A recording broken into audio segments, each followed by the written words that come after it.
These woods on the highway to Minsk were the site of a mass murder, and right next to the improvised memorial is a restaurant. Поедем, поедим. Let's go and eat is just a short drive away for the residents of the Belarusian capital. Denis Urbanovich thinks it's horrible that people dine here. The 29-year-old is handing out flyers to the guests. He wants to ensure the atrocities committed here are not forgotten and that the restaurant is closed.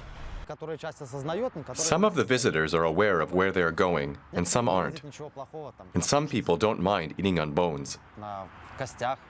Denis stands vigil outside the restaurant every weekend. He's a critic of the government and sees himself as an opposition activist. He's the chairman of the Young Front, a nationalistic youth movement pushing for democratic change. The activists call this the restaurant of death, and they stand outside it in shifts. The owner of the restaurant doesn't want to speak to us, and we're not allowed to film beyond the driveway. The activists say when the restaurant complex was built, the official border of the mass grave was shifted. But ultimately, no one knows where the memorial should begin or end.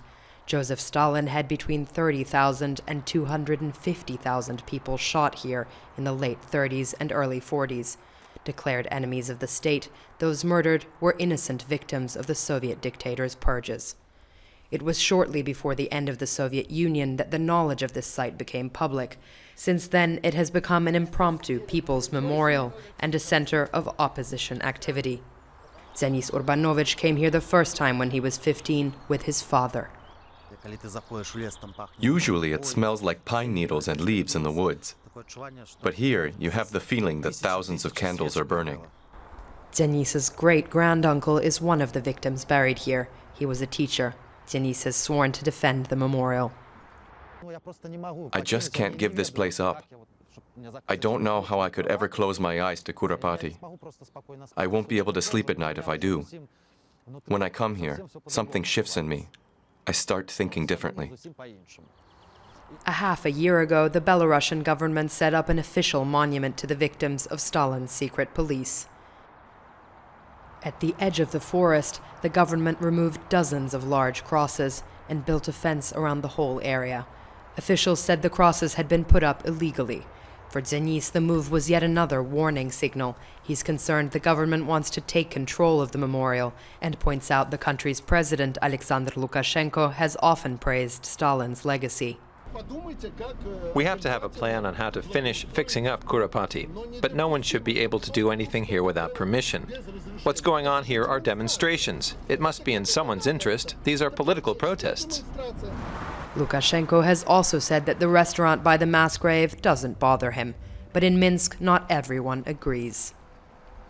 It depends where the restaurant is. It's not in the middle of the crosses, is it? It's somewhere on the edge, near the exit. I think that's fine. In Minsk, everything is right and proper.